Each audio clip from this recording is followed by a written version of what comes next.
안녕하십니까. 제가 오늘 말씀드릴 내용은 이 크론병의 이해와 최신 치료 경향에 대해서 말씀을 드리겠습니다. 저는 부산의대 백동훈이라고 합니다.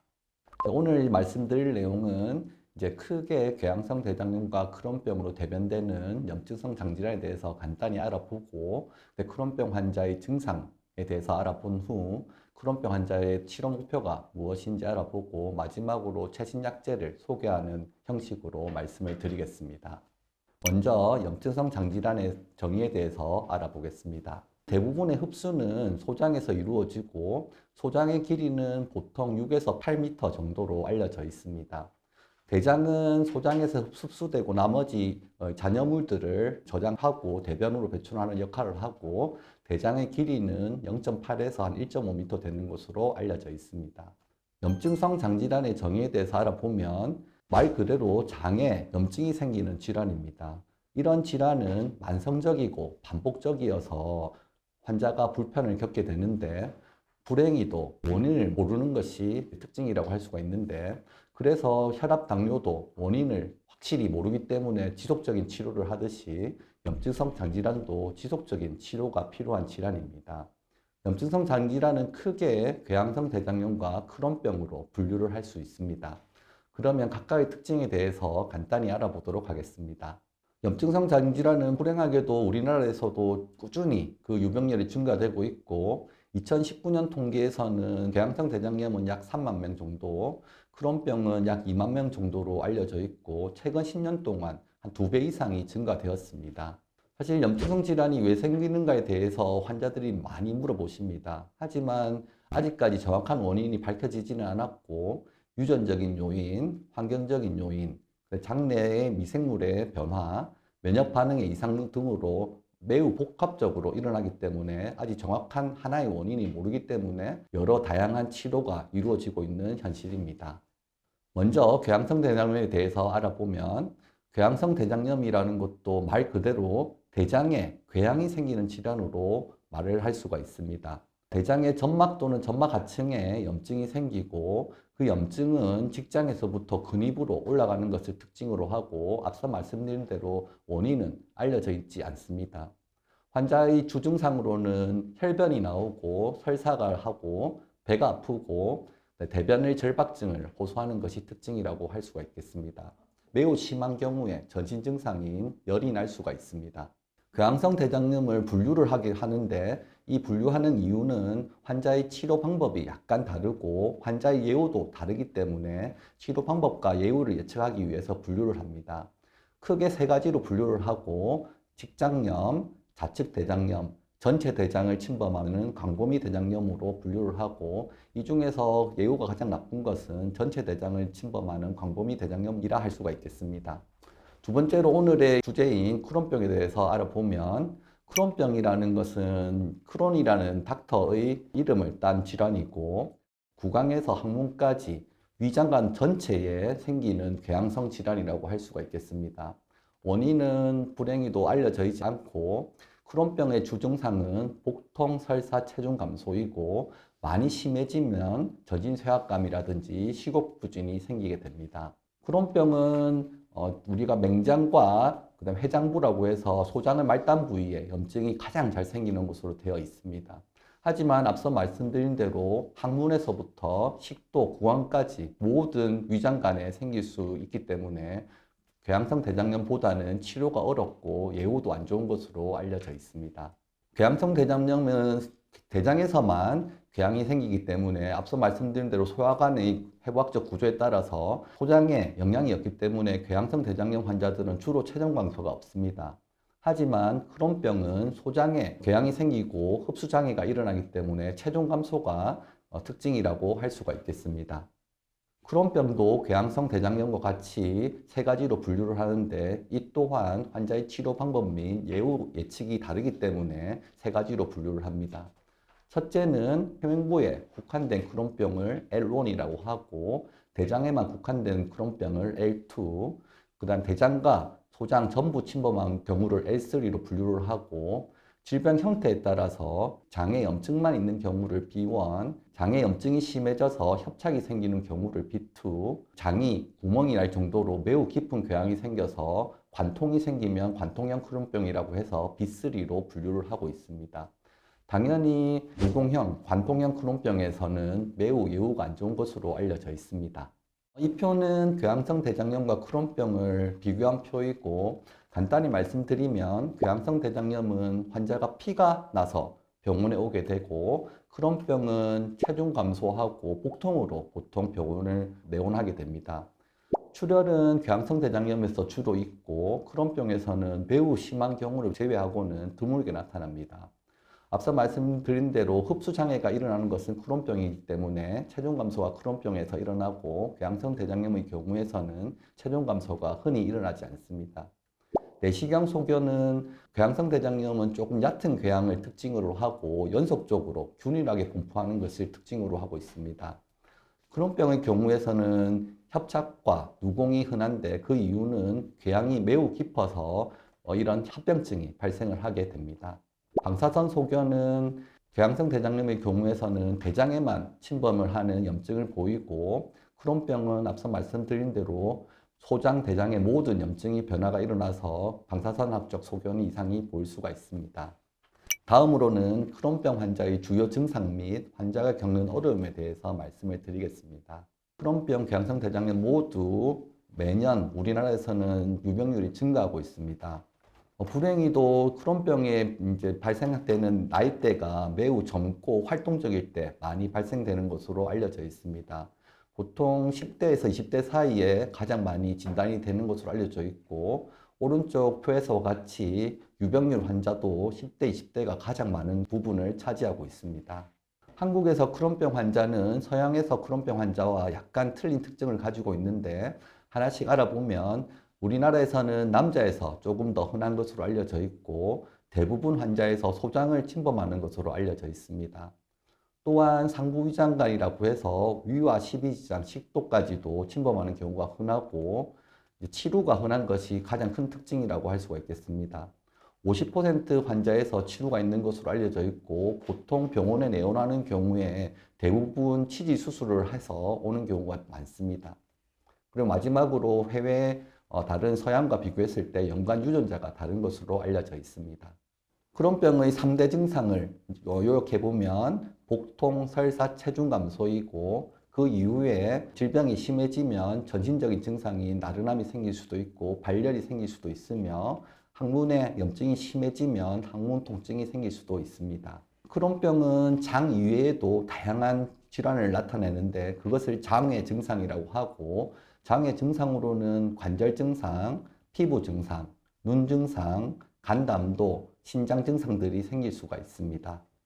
이 설문지는 크론병 환자들을 대상으로 직접 시행한 설문이고, 크론병의 환자들이 얼마만큼 일상생활에 영향을 받는지를 나타내는 설문이라고 하겠습니다. 여기서 하나씩 보면 전체 응답자 중 63% 정도가 학업이나 업무 또는 가사에 지장을 받을 만큼 엄청나게 많은 불편함을 겪고 있습니다.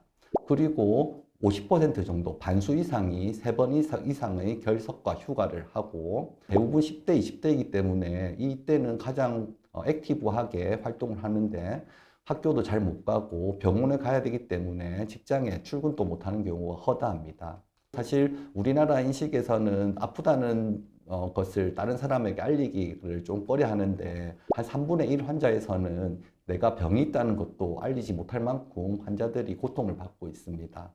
그뿐만 아니고 이런 크론병으로 인해서 앞서 말씀드린 대로 일상생활에 매우 지장을 받기 때문에 크론병 환자들은 정신적으로도 불안, 우울 장애가 보통 일반인에 비해서 한 1.6배에서 2배 정도 높은 것으로 알려져 있습니다. 다음으로는 환자들이 어려움을 겪는 크론병 환자의 치료 목표에 대해서 말씀드리겠습니다. 크론병은 관해기, 환자가 증상이 없는 경우, 그리고 활동기, 환자가 증상이 심해지는 경우로 나누어 볼 수가 있고, 이런 관해기와 악화기를 번갈아 가면서 하는 것이 특징이라고 할 수가 있습니다. 관해 유지 상태로는 증상이 없는 것이겠죠. 그래서 3대 증상인 복통, 체중 감소, 설사 등이 거의 없는 상태고 일상생활이 가능한 경우를 관해기라고 하고, 악화기라고 하는 것은 3대 증상이 심해지는 것을 악화기라고 할 수가 있겠습니다. 이런 악화기 때는 환자가 일상생활이 불편하고 악화기가 심해지면 입원이라든지 수술 등 합병증이 발생을 하게 됩니다.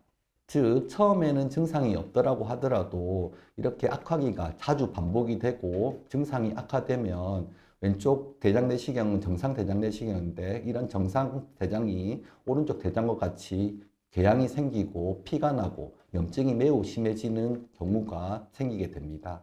그래서 우리가 이제 환자를 치료를 할 때 어떤 것을 목표로 치료를 하는지에 대해서 말씀을 드리면, 결론적으로 말씀드리면 예전에는 증상 위주로 했지만 최근 들어서는 염증을 조절하는 것으로 치료 목표를 잡고 있습니다. 그러면 왜 그런지에 대해서 한번 알아보도록 하겠습니다. 환자들이 증상을 나타내는 부분은 사실 매우 일부라고 하겠습니다. 그래서 여기 빙하의 표를 보면 대부분의 조직염증이 매우 심해도 증상은 매우 작게 나타날 수가 있는데, 그래서 우리는 증상, 저 작게 나타나는 부분을 치료를 하는 것이 아니고 저 밑에 근본적인 조직의 염증을 줄임으로써 증상을 줄이는 치료를 해야 됩니다. 크론병을 증상 치료만 한다면 환자들은 합병증이 많이 발생하게 됩니다. 증상을 치료한 환자들을 5년 동안 지켜봤을 때 14% 환자에서는 협착이 생기고 장에 구멍이 나는 누공이 생기게 되고 36%, 즉 3분의 1 이상의 환자들은 병원에 입원을 하게 됩니다. 또한 가장 큰 크론병을 치료 목표가 수술을 안 하게 하는 것인데 증상 치료만을 했을 때는 5분의 1 환자, 한 20% 환자가 수술을 받게 됩니다. 이렇게 증상 치료만 하게 되면 수술률이 증가가 되는데, 수술을 하는 것은 반복적인 수술로 이루어질 수 있고 환자의 삶의 질이 더 떨어질 수 있기 때문에 증상 치료만 했을 때 10년을 보면 50%가 수술을 하는 매우 안 좋은 예후를 가질 수 있기 때문에 증상 치료만 해서는 안 된다고 할 수가 있겠습니다. 그래서 우리는 염증이 오래 지속되고 장이 회복할 수 없게 되는 상태를 막기 위해서 빠른 치료가 필요하게 되고, 그 이후로는 염증이 오래되면 협착이 생기고, 협착이 생기면 누공 농양이 생기고, 그로 인한 합병증으로 입원을 하게 되고 수술을 하게 됩니다. 앞서 말씀드린 대로 수술을 한번 하게 되면 재수술률이 매우 높아지고 또 다른 협착이 생기고 또 다른 수술되는 악화 사이클이 되기 때문에 빨리 진단을 해서 장 손상을 막기 위해서 초기에 적절한 치료가 필요하다고 하겠습니다. 그래서 크론병 치료 목표는 염증 조절이라고 결론을 지을 수가 있겠습니다.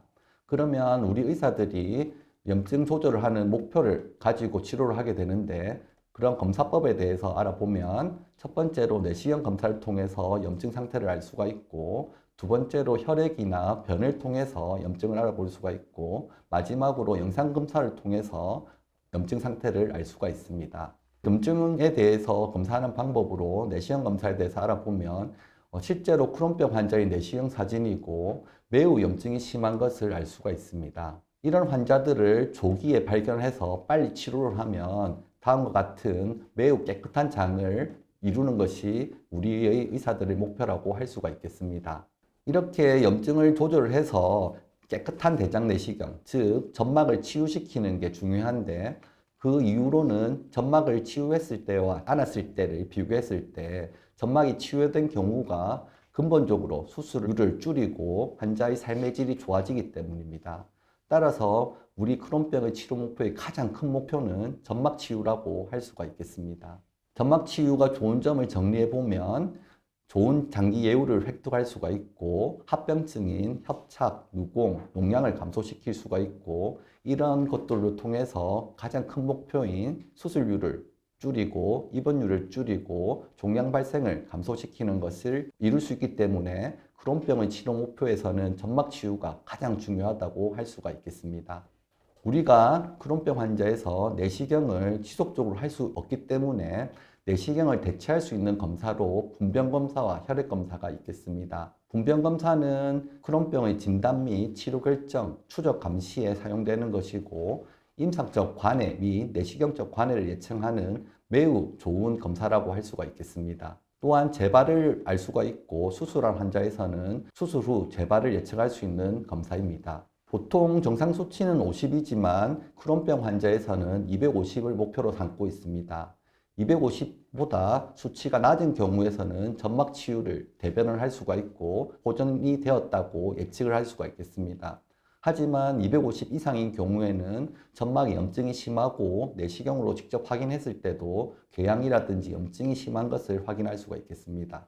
다음으로 내시경을 대체할 수 있는 검사로 혈액검사가 있는데, 혈액검사 또한 매우 중요한 예후에 영향을 끼치고, 혈액검사가 안 좋은 경우, 염증이 높은 경우에는 입원율과 수술률이 높음을 알 수가 있습니다. 사실은 내시경이 가장 중요한 질병의 상태를 알고 염증 상태를 아는 것이지만, 이런 것이 앞서 말씀드린 대로 자주 할 수 없기 때문에 혈액검사와 분변검사로 대체를 하고 있고, 혈액검사와 분변검사가 우리 목표에 다다랐을 때는 내시경적인 결과를 대변할 수 있기 때문에 의사들이 주로 혈액검사와 분변검사를 3에서 6개월 간격으로 하고 있습니다.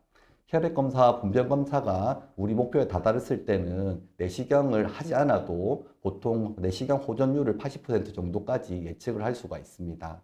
세 번째로는 영상검사로도 내시경적인 형태를 알 수가 있는데, 여기 보시듯이 CT라든지 MRI를 통해서 간접적으로 내시경의 결과를 예측할 수 있기 때문에 보통은 1년 만에 CT라든지 MRI 검사를 해서 장에 염증이 있는지 없는지를 확인을 하고 있습니다. 치료의 초점은 증상인가 염증인가에 대해서 답을 말씀을 드리면, 증상을 없애는 것도 매우 중요하지만 가장 큰 목표는 염증이 되어야 되겠습니다. 그 염증이 있는지 없는지를 알 수 있는 검사는 내시경이 가장 좋지만, 내시경을 자주 할 수 없기 때문에 내시경을 대체할 수 있는 검사로 변검사와 혈액검사를 해서 그 내시경의 결과를 예측할 수 있는 것이 현재의 목표라고 할 수가 있겠습니다. 이 표는 이전부터 많이 강조되는 표이고, 이전에는 저 초록색 박스 안에 있듯이 임상적으로만 좋아지면 저희 의사들은 매우 만족을 했습니다. 하지만 임상적으로 좋아진 것만으로는 환자의 예후를 바꿀 수가 없기 때문에 현재의 치료 목표는 바이오마커의 정상화, 내시경 치유가 목표라고 할 수가 있겠습니다. 이런 것들을 통해서 환자의 삶을 정상으로 회복시키고 질병 합병증을 예방하고 장기간 합병증을 감소하는 것이 목표라고 말씀을 드릴 수가 있겠습니다. 정리해서 말씀드리면, 우리가 환자를 치료해서 임상적 관해, 증상을 소실시키고 그것뿐만 아니고 점막을 치유를 시켜서 삶의 질을 향상하는 것이 크론병의 치료 목표라고 할 수가 있겠고, 그로 인해서 스테로이드를 쓰지 않고 합병증인 입원 수술을 방지하는 것이 우리 크론병의 치료 목표라고 할 수가 있겠습니다. 이제 마지막으로 크론병 환자 치료 및 최신 치료 약제에 대해서 간단히 설명드리고 강의를 종료하도록 하겠습니다. 앞서 염증성 단질환의 치료에 대해서 말씀을 드렸는데, 이전에는 스테로이드를 많이 썼습니다. 그래서 스테로이드를 쓰고 이제 환자의 증상을 없애는 것이 목표였지만, 그것만으로는 예후가 안 좋기 때문에 최신의 약제들을 사용해서 염증을 조정해서 환자의 예후를 바꾸는 것이 목표라고 할 수가 있겠습니다. 여러 다양한 치료제들이 현재 나와 있고, 크론병, 궤양성 대장염 모두 시간의 진후에 따라서 수술률이 낮아지고 환자의 예후가 좋아지고 있는 현실입니다. 염증성 장질환 치료법은 표에서 보시듯이 밑에서 항염증제, 스테로이드, 면역조절제, 생물학제제, 수술, 그래서 밑에서부터 위로 올라가는 스텝업 치료법이 우리나라에서는 표준치료라고 할 수가 있겠습니다. 첫 번째로 염증성 장질환의 치료법인 메살라진과 항생제에 대해서 알아보겠습니다. 메살라진은 크론병에 대해서 이전에는 많이 언급이 되었지만, 사실 최근 들어서는 이런 메살라진만으로는 염증을 줄일 수 없다고 되어 있고, 그래도 매우 경한 경우에는 사용을 할 수가 있기 때문에 극소수의 환자들에서 처방이 되고 있는 약제라고 할 수가 있겠습니다. 두 번째로, 크론병은 항문에 염증이 생길 수가 있기 때문에 항문에 염증이 생기면 항생제를 사용을 합니다. 하지만 감염의 근거가 없는 경우에서는 항생제 사용은 권장되지 않습니다. 사진에서 보시다시피 항문 주위로 매우 심한 염증이 있으면 수술적으로 그 염증을 잘라내고 항생제를 사용을 하고 있습니다. 그 다음 치료법인 스테로이드에서 알아보겠습니다. 스테로이드는 경구하고 주사제로 쓸 수가 있고, 보통 외래에서는 경구제를 사용을 하고 입원을 하면 주사제를 쓰게 됩니다. 다들 아시다시피 스테로이드의 장기 사용은 매우 안 좋습니다. 초기에는 미용적인 부작용이 생길 수가 있고, 기분장애, 소화불량, 당이 올라갈 수 있는 합병증이 있지만, 장기적으로 3개월 이상 사용했을 경우에는 백내장이라든지 골감송수증, 그 다음에 수술 후 폐혈증, 그 그다음에 근육이 줄어들고 매우 우리 삶에 악영향을 끼치는 것으로 알려져 있습니다. 따라서 스테로이드는 증상이 악화되는 악화기에만 잠시 소화기 같이 불을 끄는 듯이 단기적으로 사용을 해야 되지 장기적인 사용은 금하고 있습니다. 세 번째로는 면역조절제이고 크론병의 첫 초치료로는 면역조절제가 가장 중요한 약제라고 할 수가 있겠습니다.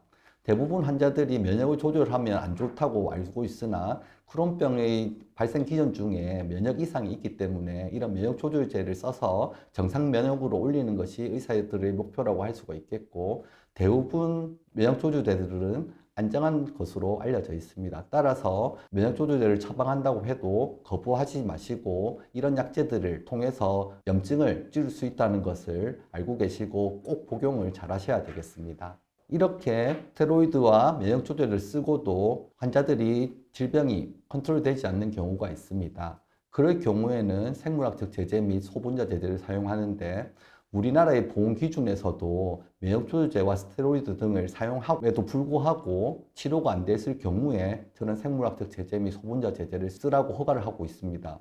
보통은 6개월 정도의 면역 조절제와 스테로이드 치료를 해보고 실패한 경우에 저렇게 진행된 어드밴스 세라피, 생물학적 제제, 소분자 제제를 사용을 하고 있습니다. 생물학적 제제는 매우 다양한 기전으로 나타나고 있는데 최신의 약제에 대해서 하나씩 알아보도록 하겠습니다. 먼저 항-TNF 제제에 대해서 알아보겠습니다. 항-TNF 제제는 1900년도 후반에 가장 처음으로 크론병 치료에 사용된 약제입니다. TNF를 막는 제제이고 TNF가 염증을 유발하기 때문에 그 TNF를 막음으로써 염증을 줄이는 기전을 가지고 있습니다. 약제는 정맥주사와 피하주사가 있고 정맥주사인 인플릭시맙 제제가 있습니다. 그리고 피하 제제인 아달리무맙이 있습니다. 이런 항-TNF 제제는 약물 반응이 처음부터 없다든지 아니면 그 약에 대해서 항체가 생겨서 2차적으로 반응이 사라지는 경우가 있습니다. 그래서 1년 정도 약을 썼을 때 3분의 1 정도만 효과가 있는 것이 문제점이라 할 수가 있겠고, 약물 부작용이 있을 수가 있습니다. 건선이라든지 약물에 대한 과민 반응으로 약물 주입 반응이 생길 수가 있습니다. 두 번째로 항인터루킨 제제입니다. 항인터루킨 제제는 유스테키누맙이라는 성분을 가지고 있고 처음에는 정맥 주사를 하고 그 이후로는 8에서 12주 간격으로 피하 주사를 하는 약제입니다. 세 번째로는 항인테그린 약제인 베돌리주맙이 있습니다. 이 약은 유도치료로 026주에 정맥주사를 맞은 후에 2달 간격으로 치료를 하는 약제입니다. 마지막으로 가장 최근에 나온 잭 억제제입니다. 잭 억제제는 경구로 먹을 수 있다는 것이 특징으로 되고 크론병과 개항성 대장염 모두 효과가 있는 것으로 알려져 있습니다.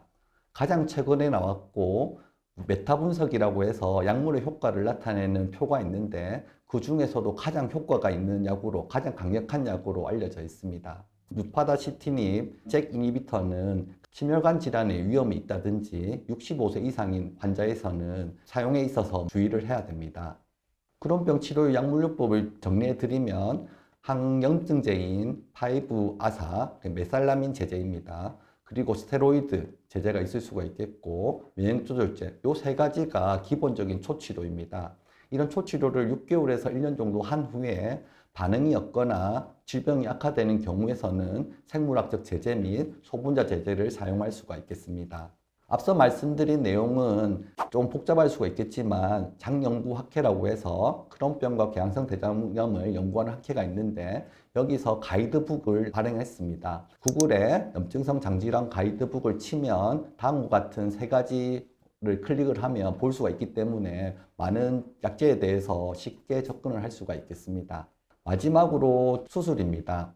염증성 장질환 치료 목표는 수술을 안 하는 것이지만 회맹부와 맹장에 국한된 경우에서는 염증이 매우 국소적인 경우에는 그 부분을 잘라내고 치료를 하는 것도 하나의 방법일 수가 있겠습니다. 하지만 이런 경우는 매우 드물고 이런 환자들도 드물기 때문에 보통은 이 사진에서 보시다시피 협착이 진행이 되어서 수술하는 경우가 많습니다. 그래서 이런 협착이 진행되기 전에 앞서 말씀드린 대로 생물학적 제제 및 소분자 제제를 사용을 해서 협착이 안 생기도록 하는 것이 우리 의사들의 목표이고 이렇게 했을 때 환자의 삶의 질이 보존된다고 할 수가 있겠습니다. 크론병의 치료를 요약해 드리면 초기에 경증일 때는 항염분제인 5-ASA 스테로이드 면역 조절제를 사용할 수가 있고, 이런 것들을 사용해서 치료가 안 되거나 질병이 악화되면 생물학적 제제 및 소분자 제제를 사용할 수가 있겠습니다. 그럼에도 불구하고 조금 더 협착이 진행된다든지 누공이 생기고 합병증이 발생되는 경우에는 수술을 하게 됩니다.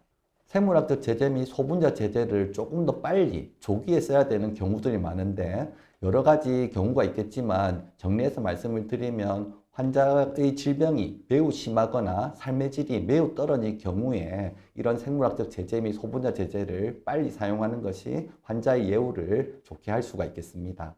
오늘 강의를 요약해 드리겠습니다. 크론병 치료는 생활습관 개선, 식이요법, 약물치료, 수술로서 정리를 할 수가 있겠고, 다양한 약제들을 사용해서 우리의 치료의 목표인 점막치유를 이루는 것이 의사들의 목표라고 할 수가 있겠습니다. 증상을 치료하는 것도 매우 중요하지만 객관적으로 알 수가 있는 염증 조절이 가장 큰 목표이고, 염증을 보는 것이 내시경을 대처할 수 있는 것이 병검사, 혈액검사라고 알고 계시면 되겠습니다. 여러 다양한 치료 및 좋은 약제를 사용을 해서 환자의 증상을 소실시키고 내시경적으로 점막을 치유시키고, 그래서 삶의 질을 향상시키는 것이 우리의 타겟 목표라고 할 수가 있겠고, 이로 인해서 스테로이드 사용을 줄이고 합병적인 수술 및 입원을 줄이는 것이 우리 크론병의 치료의 목표라고 할 수가 있겠습니다.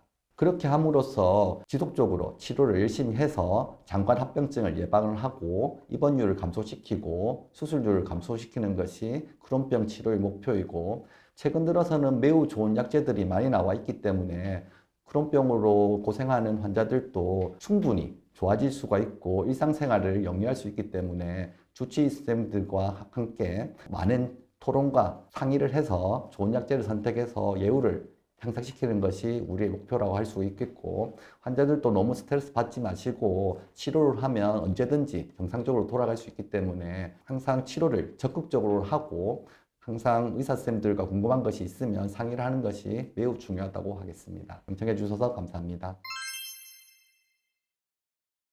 네, 최신의 약제들은 선택을 할 때는 세 가지 측면을 고려합니다. 첫 번째 효능, 두 번째 안정성, 세 번째로 환자의 편의성을 고려를 하게 되는데, 사실 최근에 나온 약제들은 대부분 효능은 검증돼서 나왔다고 해서 다 모든 약제들이 효과적이라고 할 수가 있겠고, 두 번째 안정성 측면에서는 이런 생물학적 제제 및 소분 제제를 사용할 때는 우리나라는 결핵이 높기 때문에 결핵이라든지 감염, 심혈관 질환을 고려해서 환자들에서 적합한 약물을 쓰는 것이 원칙이라고 하겠고, 세 번째로는 편의성이 문제가 되는데, 정맥으로 주사할 수 있는 약제, 피하로 주사할 수 있는 약제, 최근 들어서 나온 경구 약제들이 있는데 그런 약제들도 환자들이 편한 것을 보통 처방을 하게 됩니다. 앞서 말씀드린 대로 염증성 장질환은 10대에서 20대 가장 활동이 왕성할 때 생기는 질환이고, 우리나라 환자 유병률도 그 연령대에서 환자분이 가장 많은 것으로 알려져 있습니다. 그래서 가장 많이 물어보는 것이 임신이라든지 일반 직장 생활을 물어보시는데, 대원칙은 앞서 제가 강의에서 말씀드렸듯이 점막 치유를 통해서 염증을 없애는 것이 가장 중요하다고 할 수 있겠습니다. 염증을 줄이고 점막 치유가 되면 우리가 임신도 잘할 수가 있고 직장 생활도 잘할 수가 있고 대부분의 합병증이 없기 때문에 적절한 약제를 빨리 써서 염증을 줄인 상태를 유지하는 것이 가장 중요하다고 할 수가 있겠습니다. 그리고 임신에 대해서는 우리 태아에 영향을 미칠 수 있는 약제가 몇 가지가 있는데, 그런 약제들은 의사 선생님들하고 꼭 상의를 해야 되고, 만약에 임신을 준비한다 이렇게 되면 남편과 그리고 여성 본인이 직접 가서 이 약제를 어떻게 할 것인가, 약제마다 다 특징이 있기 때문에 의사 선생님들하고 꼭 상의를 한 후에 계획을 가지는 것이 중요하다고 하겠습니다. 네, 사실 염증성 장질환은 우리가 혈압당뇨 개념으로 저는 설명을 많이 드리는데, 혈압당뇨 환자들이 평생을 약을 이제 드시고 계십니다. 그래서 그 이후로는 정확한 원인을 모르기 때문이거든요. 염증성 장질환도 정확하게 원인을 A라고 단정을 지을 수가 없기 때문에 지속적인 치료 관리가 필요한 질환이라고 할 수가 있겠습니다. 그래서 우리가 앞서 말씀드린 대로 좋은 약제를 써서 점막 치유를 이뤘다고 하면 환자의 증상이 대부분 없어지거든요. 그렇게 되면 사실은 이 젊은 환자들이 많기 때문에 이 병이 다 나았네? 나는 이제 병원에 안 가도 되겠다는 환자들이 대부분입니다. 절대로 그렇게 해서는 안 되고, 왜 그러냐면 우리가 약제를 통해서 염증이 줄어들어서 증상이 없어진 거기 때문에 다시 이 약제를 끊으면 염증이 시작이 되고 증상이 악화될 수가 있습니다. 증상이 이제 재발이 되면 이런 것들이 초기에 발생되지 않고 1, 2년 있다가 재발이 되는 경우가 많고, 그런 경우에서는 협착이라든지 합병증이 생겨서 오는 경우가 많기 때문에 꼭 내가 증상이 없더라도 이런 것은 혈압당뇨처럼 꾸준히 치료를 하고 하는 것이 중요하다고 하겠고, 또한 최신의 약제들은 합병증이 거의 없고 안전한 약제들이 대부분입니다. 그리고 의사 선생님들하고 항상 논의를 해야 되겠지만, 가장 중요한 것을 말씀을 드리고 싶은 거는 증상이 없어졌다고 해도 꼭 꾸준히 병원에 다니고 질문이 있으면 메모를 해서라도 의사 선생님, 주치의 선생님들하고 꼭 같이 의논을 하면서 평생 동반자로서 같이 사는 것이 중요하다고 하겠습니다.